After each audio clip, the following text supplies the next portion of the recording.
Hai, Assalamualaikum warahmatullahi wabarakatuh. Apa kabar semuanya? Semoga selalu dalam keadaan sehat dan baik-baik saja ya.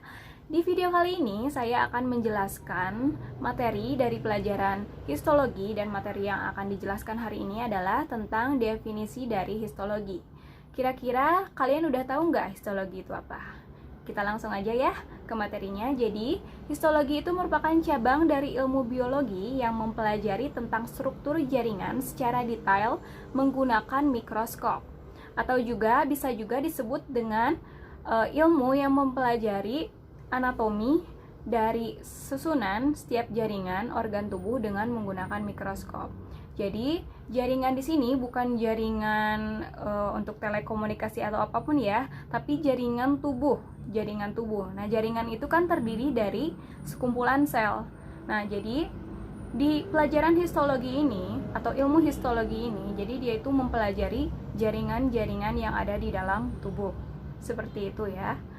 Terus, move ke selanjutnya. Di histologi ini ada suatu metode yang disebut histoteknik. Nah, histoteknik ini merupakan metode pembuatan sajian dari spesimen tertentu melalui suatu rangkaian proses hingga menjadi sajian yang siap dianalisis. Jadi histoteknik itu merupakan metode proses dari pembuatan si sajian histologi, atau kita sebut preparat histologi. Jadi sajian histologi itu lebih dikenal dengan sebutan preparat histologi. Kalian tahu kan preparat? Preparat itu suatu sajian yang biasanya nanti akan kita lihat di bawah mikroskop atau kaca pembesar, seperti itu. Jadi nanti jaringan yang ada di dalam tubuh itu dipotong, diiris-iris menjadi kecil, lalu dibuat dengan proses histologi, nanti akan Ibu jelaskan, dan menjadi preparat yang siap dianalisis, lalu kita bisa analisis di bawah mikroskop. Lalu ke yang selanjutnya, sampelnya ya. Sampel pengujian histologi adalah sampel yang berasal dari jaringan tubuh yang diperoleh dengan cara biopsi atau operasi. Ada yang tahu nggak biopsi itu apa? Jadi, biopsi itu merupakan prosedur atau tindakan medis yang dilakukan dengan cara mengambil sampel berupa jaringan dan diperiksa di bawah mikroskop. Nah, sampelnya apa aja sih yang bisa dibawa itu? Banyak ya. Ada kulit, ada paru-paru, hati, ginjal, dan lain-lainnya. Masih banyak lagi ya. Tergantung, misalkan ada suatu jaringan yang dicurigai sebagai tumor atau kanker atau jaringan yang berbahaya, diambil lalu dianalisis. Jadi proses pengambilannya itu disebut dengan biopsi atau operasi, seperti itu ya. Lalu sekarang kita akan mengenali dari jenis-jenis biopsi, karena banyak sekali jenisnya ya, bukan cuma satu. Yang pertama akan kita bahas adalah biopsi jenis menggores sel. Jadi biopsi dengan cara ini itu dengan cara menghilangkan sel-sel dari lapisan jaringan dengan hanya membawa dari permukaannya saja, seperti kalau misalkan mau periksa kanker serviks dan lain-lain. Jadi seperti dikeruk seperti itu, langsung sampelnya dibuat menjadi preparat histologi, baru kita analisis. Langsung yang kedua ada biopsi punch. Jadi biopsi ini untuk mendiagnosis kondisi kulit seseorang ya, menggunakan alat khusus yang biasanya bentuknya itu seperti pena, tapi di bawahnya itu seperti ada lubangnya. Nanti akan ditempelkan ke kulit yang kira-kiranya bermasalah ya, dicurigai ada tumor atau lain-lainnya. Baru nanti jaringannya diambil menggunakan alat tersebut. Jadi untuk jelasnya kita lihat ya, ada satu contoh pengambilan jaringan atau biopsi menggunakan metode biopsi punch. Ya, kita lihat ya.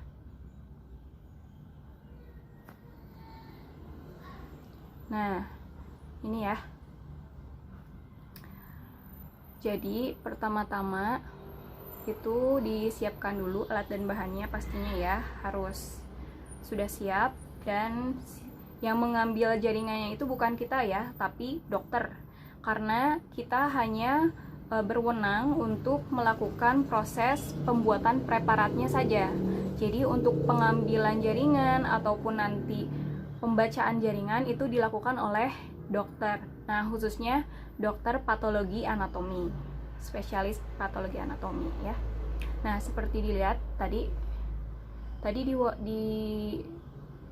ditandai langsung dibawa ya pakai alatnya. Nah, setelah diambil jaringannya yang dicurigai itu langsung dijahit ya, dijahit lalu diperban. Jadi begitu ya contoh cara pengambilan sampel jaringan atau biopsi dengan cara biopsi punch. Langsung move ke yang selanjutnya, itu ada biopsi jarum. Nah, berbeda dengan biopsi punch, kalau biopsi jarum ini menggunakan jarum berongga khusus dipandu oleh ultrasonografi atau USG ya, yang biasanya ada di layar monitor. Jadi nanti si jarumnya itu akan ada USG-nya, ada alat USG-nya di ujungnya. Jadi nanti akan terlihat misalkan si jarumnya disuntikan nih ke bagian yang terdapat benjolan atau sakit, disuntikan, nanti akan terlihat di monitornya. Jadi dokter bisa memonitor kira-kira sudah pas belum pengambilan sampel yang dicurigainya ya. Ini juga ada contoh, kita lihat ya, contoh dari pengambilan sampel jaringan atau biopsi dengan cara jarum atau needle aspiration ya. Kita lihat, Ibu cantumin di sini kayaknya. Nah, ini contohnya ada seseorang yang mempunyai tiroid, tapi ada benjolan di sekitar tiroidnya. Tiroid itu terdapat di sini ya, di leher tengah-tengah. Jadi bentuknya kayak kupu-kupu, kayak pita. Nah, di sini akan dilakukan FNA katanya ya. Jadi menggunakan jarum, gitu.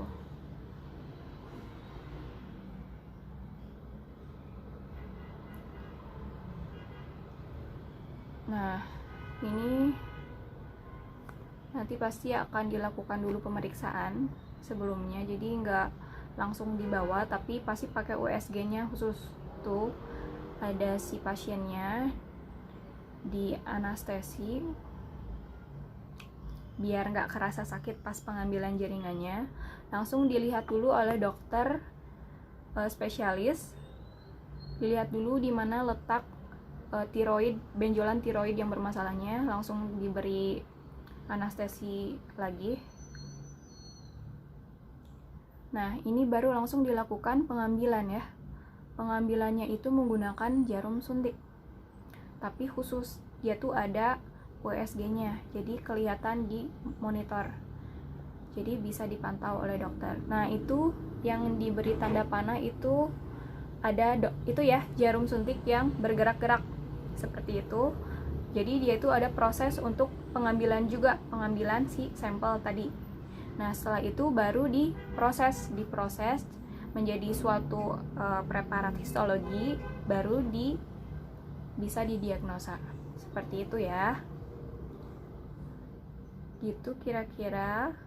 Langsung ke biopsi lainnya. Jadi biopsi itu sangat banyak ya. Terus ada biopsi endoskopi. Nah, ini mirip ya seperti yang tadi pakai jarum. Jadi di biopsi endoskopi itu mengambil sampel jaringan seperti di dalam tubuh, biasanya di perut ya. Jadi nanti ada suatu alat yang dimasukkan ke dalam mulut terus sampai ke perut. Jadi alatnya itu dia itu mempunyai semacam capit ya, gunting kecil. Jadi nanti selama gastroskopi, biopsi ini menggunakan selang tipis yang fleksibel, yang pada ujungnya terdapat kamera dan juga alat bedah yang kecil. Jadi nanti si alat itu yang dari selang yang sangat fleksibel itu dimasukkan ke dalam mulut. Nah, itu kan tadi alat ujungnya mempunyai kamera dan juga gunting kecil ya, alat bedah kecil. Nanti akan terlihat di monitor. Jadi yang menggerakkannya itu dokter yang berwenang nanti ya, spesialis biasanya. Jadi memonitornya itu dari luar.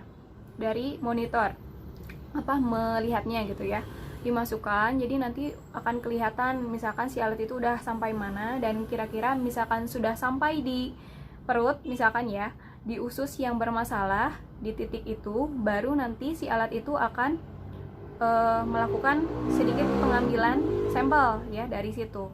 Nah, ini ada juga Ibu contoh videonya, cara pengambilannya.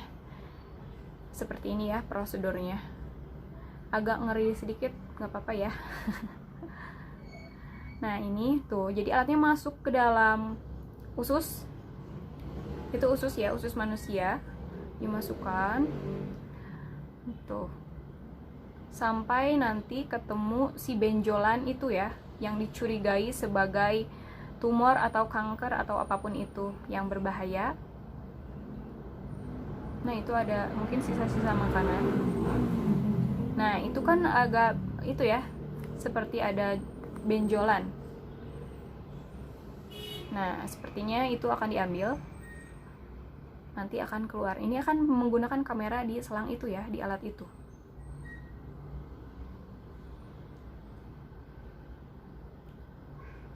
Tuh, itu keluar ya alat capitnya, alat bedah kecil, langsung dicabik, diambil sampelnya. Jadi untuk dibuat pemeriksaan nanti. Jadi sampelnya itu, sampel yang dicurigai sebagai tumor atau kanker itu diambil, langsung nanti dibuat preparat histologi. Setelah jadi baru bisa diperiksa oleh dokter spesialis anatomi patologi anatomi maksudnya, baru langsung bisa didiagnosa ya. Terus ada juga biopsi insisi. Nah, kalau biopsi insisi ini hanya mengambil sebagian jaringan sel, tergantung letak dari benjolannya di mana. Terus juga dapat dilakukan pada benjolan dalam jaringan ikat seperti otot. Nah, jadi ini mah biasanya di benjolan yang sebagian dari selnya ya. Terus ada juga setelah insisi ada biopsi eksisi. Nah, kalau biopsi eksisi itu untuk mengambil bagian tubuh yang ukurannya lebih besar dari jaringan. Nah, yang perlu-perlunya ini tolong dicatat ya, dicatat dengan serapi mungkin. Nanti biar punya pegangan ya, soalnya kan nggak ada buku dari perpustakaan, kalian nggak bisa pinjam, jadi pakai ini aja. Terus ada juga biopsi perioperatif. Nah, kalau biopsi perioperatif ini membutuhkan persetujuan dari dokter dan keluarga pasien, karena ini tuh dilakukan pada pas operasi. Jadi ketika orang yang sedang dioperasi, jadi sekalian diambil jaringan yang dicurigainya juga. Jadi dioperasinya operasi total, misalkan pengambilan suatu organ diambil juga gitu dengan jaringannya. Nah, setelah itu apa sih sebenarnya tujuan dari pengujian histologi ini? Jadi seperti kalian tahu kan, pengujian untuk mendiagnosa penyakit itu banyak ya. Bisa dengan misalkan pemeriksaan fisik. Pemeriksaan fisik kan cukup misalkan dengan mengukur suhu, atau enggak misalkan melihat adanya benjolan atau tidak. Jadi terus selanjutnya ada juga pemeriksaan yang menggunakan pemeriksaan misalkan cek lab yang darah ya, darah atau kimianya atau urin dan lain-lain. Nah, kalau tujuan pengujian histologi ini bisa disebut histopatologi ya, karena untuk mendiagnosa suatu penyakit. Jadi merupakan pemeriksaan standar emas, yaitu merupakan diagnosis pasti pada penyakit yang diderita oleh pasien, terutama penyakit yang disebabkan oleh adanya inflamasi atau peradangan dan pertumbuhan jaringan yang abnormal di dalam tubuh yang disebut dengan tumor, baik tumor ganas atau malignan tumor, ataupun tumor jinak atau benign tumor. Jadi tujuan dari pemeriksaan histologi ini merupakan pemeriksaan standar emas ya. Udah pemeriksaan paling bagus karena langsung tepat menuju sasaran, langsung jaringan yang dicurigainya atau jaringan yang memiliki peradangan itu ini ya, ada pembekakan atau misalkan menjadi tumor gitu, benjolan seperti itu. Nah, itu jadi langsung ke jaringan yang dicurigai sebagai tumor atau kankernya, langsung diambil, langsung dilakukan pemeriksaan kayak gitu. Jadi ini tuh lebih akurat ya, lebih akurat karena langsung ke jaringan yang bermasalahnya.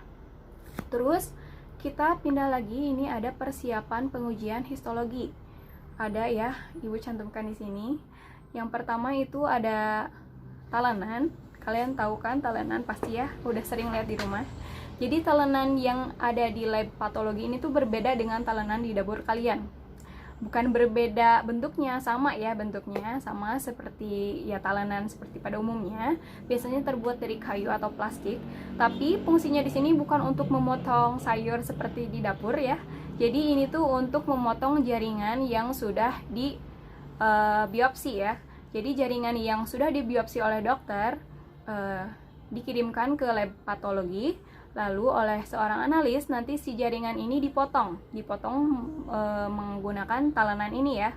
Terus selanjutnya ada cutter. Nah, cutter ini sebagai alat pemotongnya. Jadi jaringan, misalkan jaringannya sebesar apa ya?